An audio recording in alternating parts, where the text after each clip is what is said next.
À moins de 48 heures de la fermeture du mercato, l'OM a encore plusieurs chantiers importants entre les départs espérés des lofters et la volonté de compléter le recrutement en faisant signer un avant-centre pour remplacer Moumbagna et aussi un latéral droit. On va revenir là-dessus dans ce nouvel épisode d'Actu OM. Comme d'habitude, petite question pour vous avant de commencer, quel est votre avis sur la piste Antonio Sanabria? Est-ce que ça vous plaît? À l'inverse, est-ce que vous préférez faire signer Mopé ou un autre attaquant? Dans ce cas, n'hésitez pas à me donner vos suggestions dans les commentaires. On commence tout de suite avec une info officielle qui va pas surprendre grand monde. Morten Weghorst a annoncé sa liste de 23 joueurs pour le rassemblement de septembre avec 2 matchs de Ligue des Nations au programme pour le Danemark, contre la Suisse et la Serbie. Pierre-Emile Højbjerg en fait logiquement partie et aurait même été promu capitaine par le sélectionneur intérimaire. On va suivre ses prestations et celles des autres Olympiens retenus en sélection dans Focus sur les internationaux pendant la trêve comme d'habitude. Parmi les autres joueurs qui ont été retenus, on a déjà parlé de Rouli, Balerdi et Carboni avec l'Albi Céleste. On peut aussi ajouter la présence de Kondogbia avec la République centrafricaine et potentiellement celle d'Ounahi et Darit avec le Maroc. Réponse demain à 11h avec la conférence de presse de Regragui.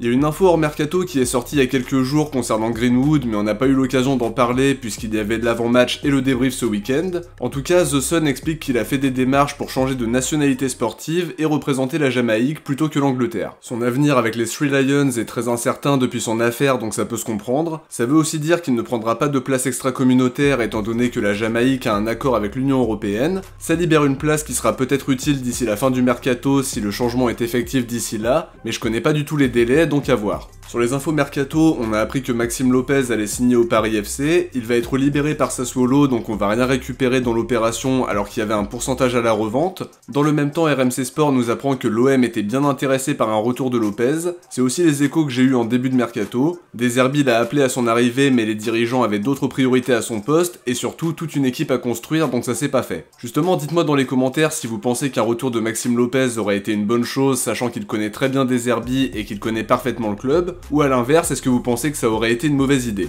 À côté de ça, la journaliste brésilienne Raiza Simplicio, qui s'était d'ailleurs montrée très fiable sur le dossier de Gerson, confirme que l'OM a tenté de faire signer Andreas Pereira. Souvenez-vous, on en avait parlé rapidement dans l'un des épisodes d'actualité de ces dernières semaines. Apparemment, l'OM a proposé 25 millions, une offre refusée par les dirigeants de Fulham qui l'ont jugée insuffisante. Perso, j'aime beaucoup l'idée, je trouve que le profil est vraiment hyper intéressant, mais aujourd'hui on a Carboni qui est arrivé, Harit qui est toujours là, et a priori Koné est vu comme une solution viable au poste de numéro 10. Pas sûr que la piste soit toujours d'actualité en dehors d'un départ d'Harit dans les dernières heures. En termes de salaire, Pereira est autour de 3 millions d'euros annuels, estimé autour de 20 millions d'euros à 2 ans de la fin de son contrat par Transfermarkt, mais comme on l'a dit, Fulham a refusé une offre de 25 millions d'euros, donc ça restera un investissement non négligeable qui me semble très peu probable hors départ, mais sportivement ce serait vraiment une très bonne recrue. On passe à un focus sur la situation des lofters parce que c'est l'un des chantiers principaux du Money Time. Aux dernières nouvelles, les dirigeants devaient s'entretenir à nouveau avec la plupart d'entre eux pour débloquer la situation, puisque leur départ pourrait permettre à l'OM de finaliser le recrutement.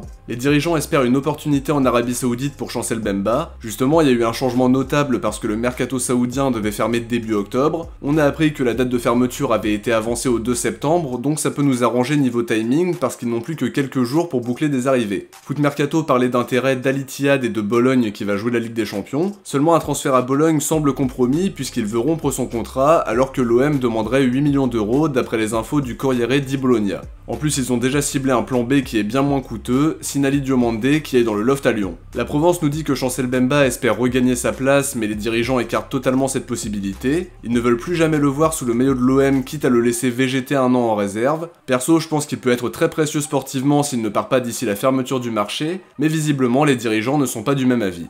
De son côté, Verretou est ciblé par le Stade Rennais comme évoqué par plusieurs médias ces derniers jours. L'équipe a fait le point mardi soir en expliquant que l'intérêt était bien concret mais que c'était compliqué pour plusieurs raisons. D'abord son salaire XXL qui est autour de 450 000 euros brut mensuels. En plus l'OM demande 8 millions alors qu'il est totalement écarté et qu'il n'a plus qu'un an de contrat. Malgré tout, je pense que Rennes a les capacités de s'aligner après la vente de Désiré Doué, mais Verretou devra faire des efforts sur le plan salarial et l'OM devra aussi demander une indemnité moins importante s'ils veulent vraiment boucler son départ. Cela dit, ça m'enchante pas de le voir renforcer un concurrent et je suis pas mécontent qu'on soit un peu exigeant dans les négos, mais faudra faire des concessions si on veut pas se retrouver avec tous les lofters dans l'effectif début septembre. Lui aussi placé dans le loft, François-Régis Muguet veut partir définitivement avant la fin du mercato d'après l'équipe. À la base, l'OM voulait le prêter, mais Muguet veut trouver un projet sur le long terme. Malgré tout ça, Martigues et Dunkerque sont intéressés par un prêt et espèrent le faire changer d'avis, mais il a aussi des prétendants pour un transfert, Saint-Tron en Belgique et Al Wassel aux Émirats. Perso, je préférais qu'il parte en prêt, on l'a quasiment pas vu avec Dunkerque à cause d'une blessure. Il a encore 4 ans de contrat, donc ce serait bien de le prêter une saison pour voir s'il peut progresser et ensuite jauger ses progrès. Après, je peux comprendre qu'il veuille un projet stable avec un club qui lui fait pleinement confiance.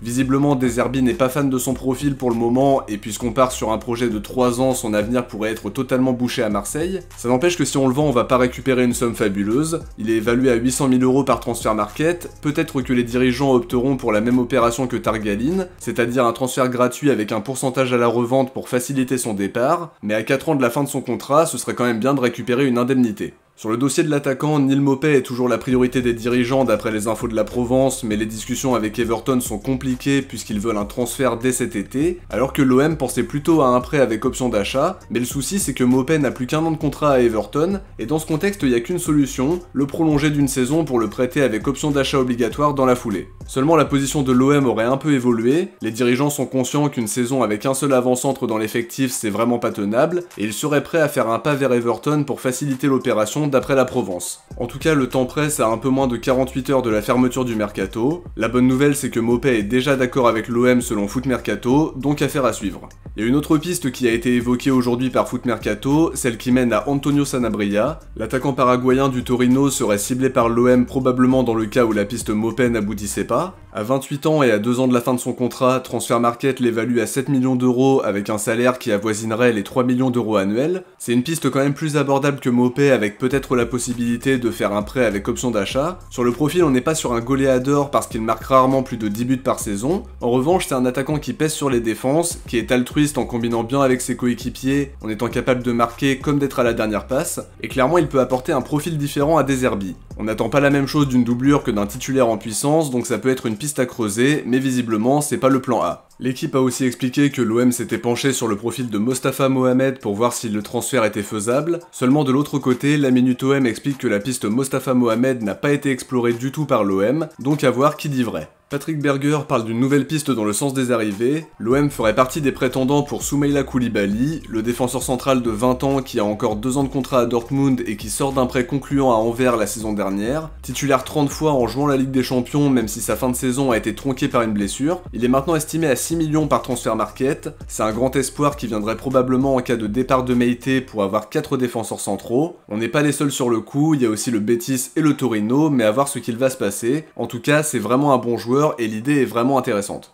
On termine l'épisode d'aujourd'hui avec un focus sur le départ de Samuel Gigot qui se précise aux dernières nouvelles. Matteo Moretto de Relevo parlait hier d'un accord entre l'OM et la Lazio, une info confirmée par plusieurs médias français et également par 2 médias italiens, Il Messaggero et Il Tempo, qui parlent d'un transfert qui pourrait avoisiner les 6 millions d'euros. Clairement c'est vraiment inespéré à 1 an de la fin de son contrat, mais maintenant le dernier obstacle c'est l'accord entre Gigot et la Lazio. La Provence nous donne des nouvelles rassurantes mercredi soir. Apparemment Gigot est chaud à l'idée de signer là-bas, le projet lui plaît et même si rien n'est encore totalement acté, une issue positive est espérée au plus tard ce jeudi pour boucler le départ d'un nouveau lofter après celui de Paolo Lopez à Gérone. Et clairement je pense que pour la suite de sa carrière le projet de la Lazio est plutôt intéressant. Lazio Sinamoy parlait aussi du fait qu'il avait déjà été pisté par la Lazio par le passé, c'était au moment du départ de Stéphane De Vrij, mais les dirigeants romains avaient finalement opté pour Acerbi et le choix a été plutôt payant pour le coup.